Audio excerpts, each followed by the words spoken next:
Hello, hello, United Nations. Hey, friends, how are you? This is Fanny Menardi. Ladies and gentlemen, thank you for watching this video to apply for the new position as the Director of Political Affairs for the Peace Operations Department at the UN. So I wanted to make a quick video to talk about my plan, introduce myself, even though you know me because I've applied almost 10 times to work with you. So all these years on social media, developing a network through my business Pachamama Art, I've become really familiar with the Navy, the Naval Postgraduate School, the White House communication team, the UN social media team, even the Secretary General Antonio Guterres, that I admire so much and support every day in my publications online. But also I'm a big fan and supporter of big organizations like SpaceX, the International Space Federations, business masterminds like Tony Robbins or Dean Graziosi, who are my mentors. Kamala Harris, I'm very involved in politics. So I'm actually a teacher. I've been a teacher for 15 years, for all my life actually. I've never wanted to be a teacher. I've been a cultural director in Bahrain, but they wanted me to also be a teacher. I went to Peru as a teacher. I traveled all around Peru. I became an artist, promoting the symbols from all around the world. And and I used to be married with a Navy chief who is about to retire, who has 20 years of experience. So while the man was building his career, I was raising our child. So I found this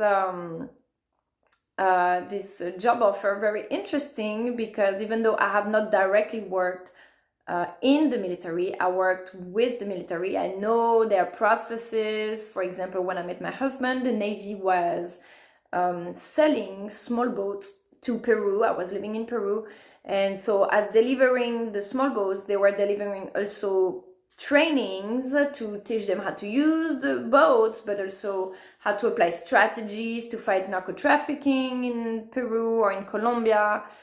So that was one of the best MCAS. That was the best command in the Navy that was ever created because it was really building diplomatic relationships and peaceful collaboration around the countries.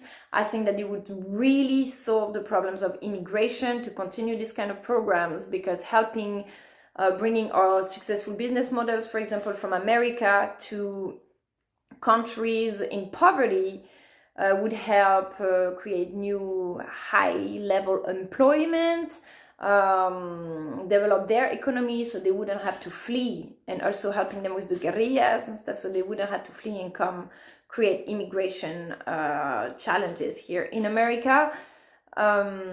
So as I said, you know, if we do like we've always done, we will have the result that we always had. And I believe that the world right now is not successfully at peace. So maybe for once, trying to trust a woman, activist, environmentalist, author, artist, teacher, scientist, social media networker, an influencer, conferencer, speechwriter, you call it, you name it, I can do anything. I am pluridisciplinary specialist. I am passionate about every topic actually, and mostly solving diplomatic challenges through education and culture. So I'm reading your job offer right now. I see, for example, making recommendation to ensure the safety, security, and welfare of organization provisions of uniformed field personnel. This is all I've been doing for the past 10 years online, or mostly the past 5 years, doing investigations and advising the White House or these networks through my post and bringing together articles informing of the new progress of SpaceX, showing, for example, how the development of of SpaceX could go even faster if they would collaborate with the International Space Federation. On the other hand, they are mad at the Democrats because they're slowing down. The FAA is trying to slow down their activity. I also raised to their attention that Biden is very pro energy transition, so that's also a way to avoid polluting the planet too much by slowing down the launch of rockets, because imagine now every country in the world is launching rockets.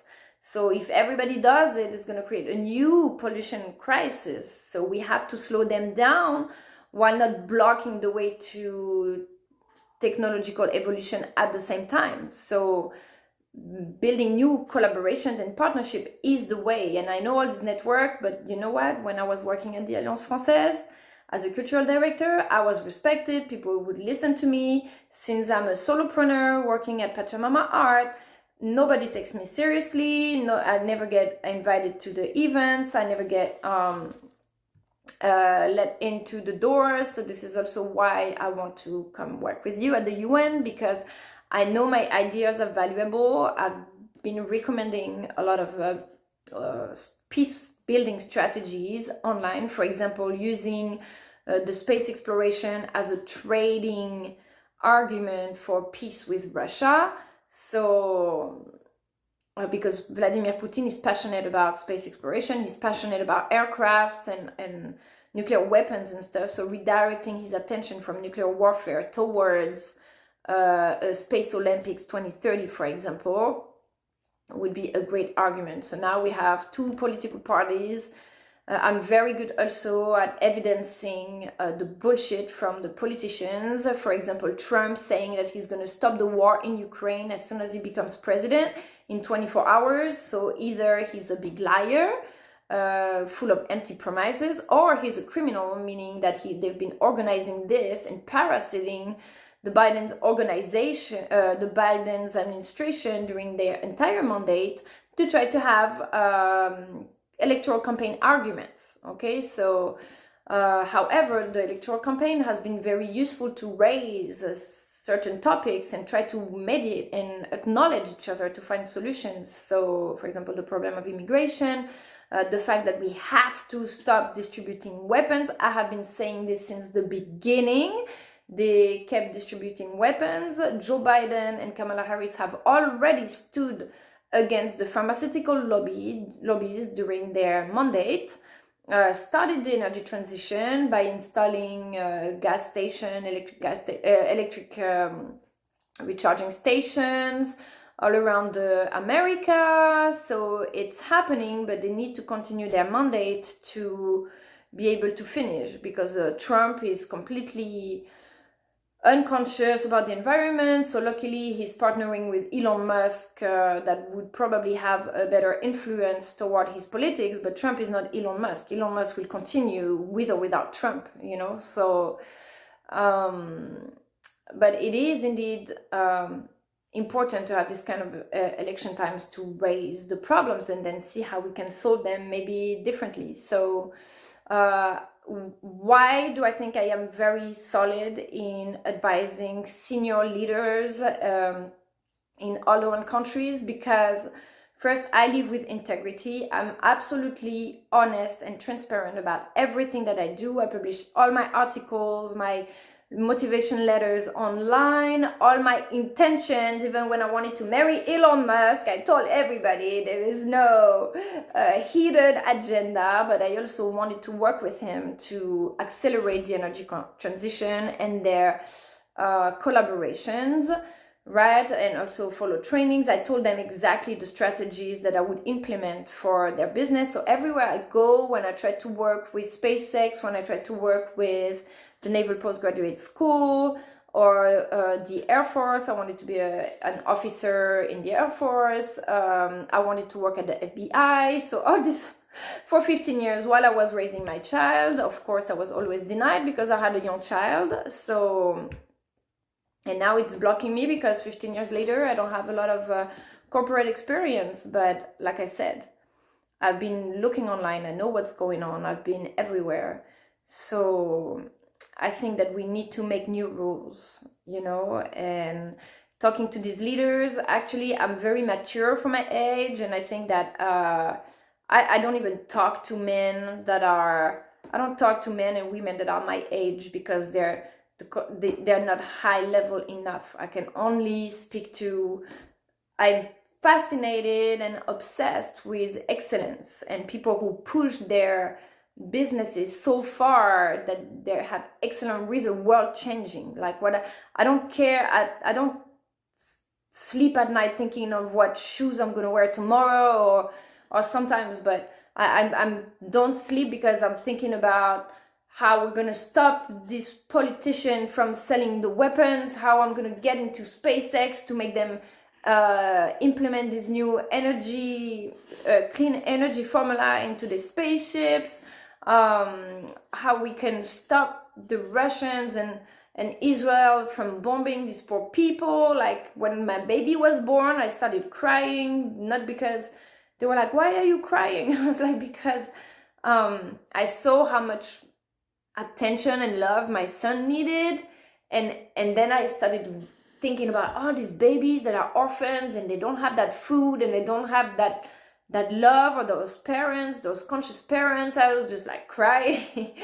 And so that's why, of course, personal interest, I would not say that I'm putting professional interest in front of my personal interest, because if my personal life is not solid, I can be a solid foundation for my team and for, as an example, as a role model for others. Like you can be a great major, these military people, beautiful in their uniform, and their family is a mess because they're drunk in the weekends and they treat their wives like garbage. They don't have time to take care of their kids. Like, I don't care about the appearances, you know. We have to be role model. I prefer someone who come to work and is messed up that day because, you know, they're gonna talk to us and say what's going on in their family, and I'll just go home and fix your family. So when you come back, you're solid and you have your ideas there, and you know that you have a supporting family when you come home, and not be a part of dramas that are going to ripple out to your entire command, right? And I'm talking about experience. So I really think that we have to find harmony between our personal and our professional. So this would be, I would be a good role model for that. And as of giving even personal advices, but also professional advices, I have the best mentors in the world. I am so determined. I don't care about saying things that people don't agree about. I don't care about, for example, during the campaign, of course, I'm a Democrat. I vote 100% for Kamala Harris. However, I made a lot of comments during the campaign of criticizing a little bit, just evidencing the things that are wrong, like the weapon trafficking, that they were not able to stand against the weapon lobbies because they are so big. They probably threaten their families, you know, if they're not going to comply. So they need to have strong people behind them that are so stubborn that we're not going to give them a choice. So, for example, my plan for the removal of nuclear weapons would be to work with embassies and have one representative of each world embassy. So that's a lot of people in each government of the world. So that's creating a lot of employment. So that was great for the economy. That will be great for diplomatic relationships. So the first thing they're going to say is that is bad for competition and national security, but we don't want to have national security anymore. We want to live in an era of peace. We don't want to live in an era of terrorism. We don't want to live in an era of suspicion where we're wondering what Russia is doing, where we're wondering what the others are doing. If you make everything transparent, there is no more suspicion. This is why my business is going, my social media network is so, we're so attached to each other, because I say out loud everything. There is nothing hidden, you know? And so it puts people in trust to work like this. So having countries like Russia or Ukraine that have been involved into war, they would be the first one to have to surrender their nuclear weapons. And the most trusted countries who have never been involved in a conflict in 20 years, that have been showing peace building intention or qualities or efforts around the world, these would be the last ones to surrender their weapons because they're the most trusted, so they would be the guardians, right? And the more conflictual would have to be the first one to remove. So we would have embassy from all the countries of the world to watch on each other and work together on establishing a list of inventory of nuclear weapons and start facilitating the nuclear warfare. For example, the curriculum of the Naval Postgraduate School, converting their nuclear warfare program in their curriculum to nuclear safety removal in the curriculum, but also implementing it to people who are already in service in the military. So now training them to remove the nuclear equipments, and then we would do the same thing for the oil companies and converting all this workforce to clean energy transition, right? Solar panels and all of that. So you're not losing jobs, you're not losing business, you're just transitioning the business. But we would have to have excellent collaborations with the White House, which I have. Hopefully, if Kamala Harris is elected, if Trump is in power, then we're going to need strong people to go and step a foot, right? Because another man is just going to be another industry of men trying to rule the world, and we see what happens when men rule the world. It's just war everywhere. So not all of them, there's a lot of wise men, but actually most of my audience, they're more senior men, because the content and the way we putting everything together, this is what they're looking for after you've achieved a whole life or discovering your specialty, your quality, and then failure and trials and errors for 10 years. They become someone like Tesla or Robert Grant or Billy Carson or Tony Robbins. All these people, they're in their 50s, 60s, because it takes a whole life to build your network, to build the trust, to build the influence and the project. So I'm interested, this is the people I'm interested in working with, because they already have the keys of their communities, right? So now providing the guidance on what each one of them is doing, where is it slowed down, where is it delayed, so, and restart a boost. Nobody better than me knows that once you fail and you think that everything is over, but you have to start again, you have another year, you have another job application, you have another war that is starting, you have another bomb that just fell, you have, another disappointment, another crisis. Like every time you feel like this is the end, we're just gonna give up. But just like in the Matrix, when they think Neo died, and the Sentinel, they're here attacking the ship, and two of the guys are dead, and there's Morpheus and Trinity and the other tech guy, and they're just like, they have this moment when they're just like, they're about to give up, right? Everything is lost.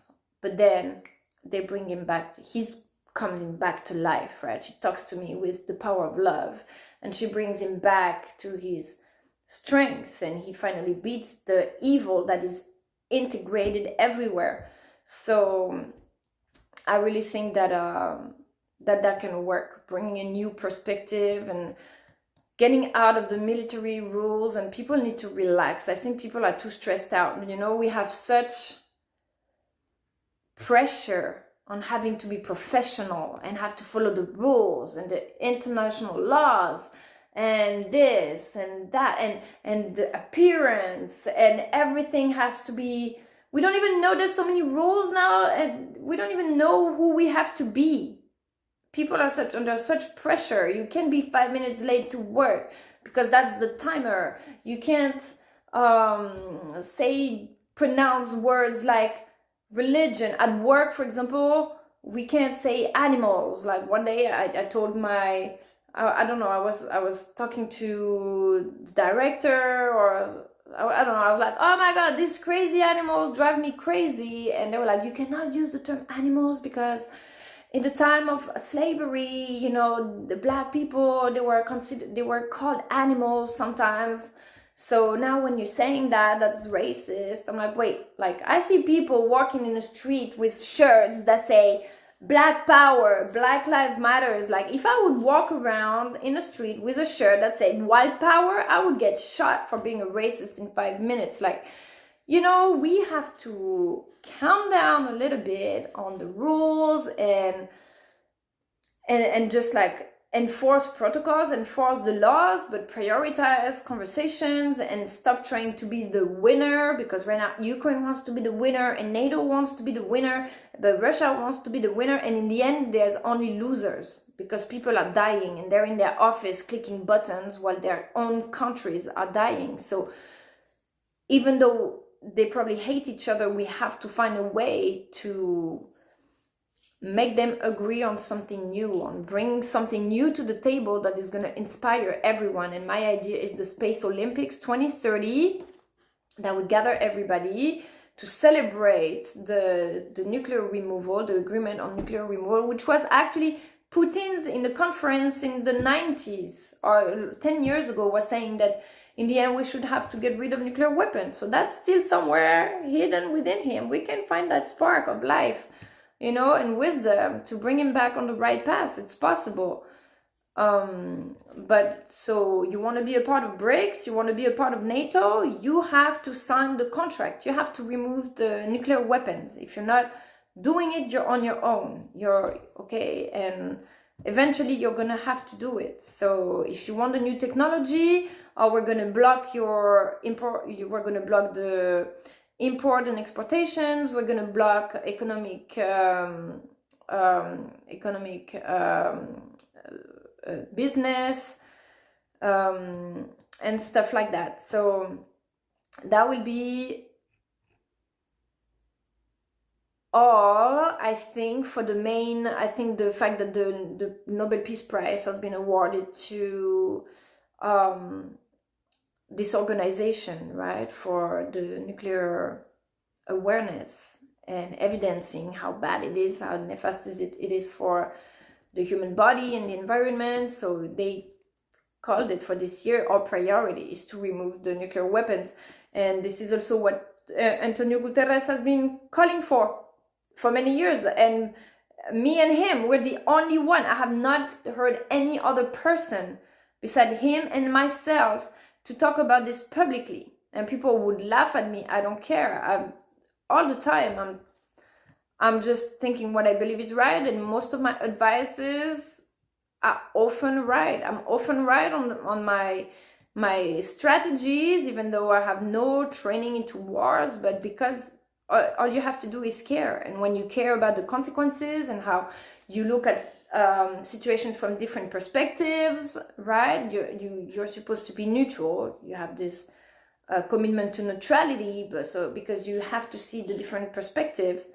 But we also have to not be neutral when it comes to weapons. We need to remove the Second Amendment in America, because America is the only country in the world where there's gun shootings in schools. This is unacceptable and completely disgusting. I have never seen a weapon before I came to America, and this is just, you know, old age. We have to renew, we have to bring young leaders with new ideas, and that can bring their network with them as well, that is trusted. So I know that I'm trusted with my network trusts me. They're just waiting on me to have a position where I can actually have some kind of leverage to implement all of our ideas. My book, the Pachamama Encyclopedia, will be published by Forbidden Knowledge as soon as we start working together, so we can try to prevent also wars by educating, bringing books and cultures, education and culture to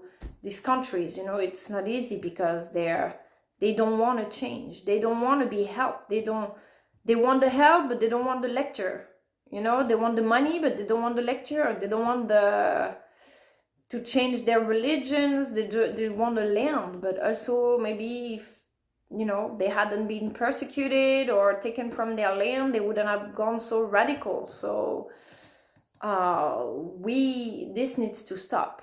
This needs to stop. If they're not going to stop fighting, then we need to kill them. I'm sorry. If the terrorists are not going to stop, we need to send our troops and we need to go kill them. There is no other way. You can't just let people kill hundreds of thousands of people if it's just a little community that is there terrorizing the planet because they're not happy about the way we call their gods or the way the location of their land. Just like that is ridiculous. Now people need to grow up.